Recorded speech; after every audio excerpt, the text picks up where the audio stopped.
இலங்கையின் கம்பளை தொரகல கிதுலுபத்தல பகுதியில் மிதிவண்டியில் பயணித்துக் கொண்டிருந்த 19 வயதுடைய இளைஞர் ஒருவர் சுமார் 15 அடி ஆழமான நீர்நிலைக்குள் எதிர்பாராத விதமாக விழுந்த நிலையில் சம்பவ இடத்திலேயே பரிதாபமாக உயிரிழந்துள்ளார். குறித்த இளைஞன் தனது சகோதரர் ஒருவருடன் மிதிவண்டியில் பயணித்துக் கொண்டிருந்த போதே இந்த விபத்து நேர்ந்துள்ளதாக தெரிவிக்கப்பட்டுள்ள அதே நேரம் அவர்கள் பயணித்த மிதிவண்டியின் பிரேக் திடீரென செயலிழந்தமையே இந்த விபத்துக்கு முக்கிய காரணம் என போலீசாரின் ஆரம்பகட்ட விசாரணைகளில் இருந்து தெரிய வந்துள்ளது.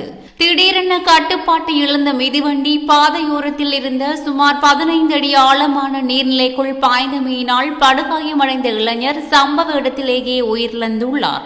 சம்பவம் குறித்து கம்பளை போலீசார் மேலதிக விசாரணைகளை மேற்கொண்டு வருகின்றமையும் குறிப்பிடத்தக்கது.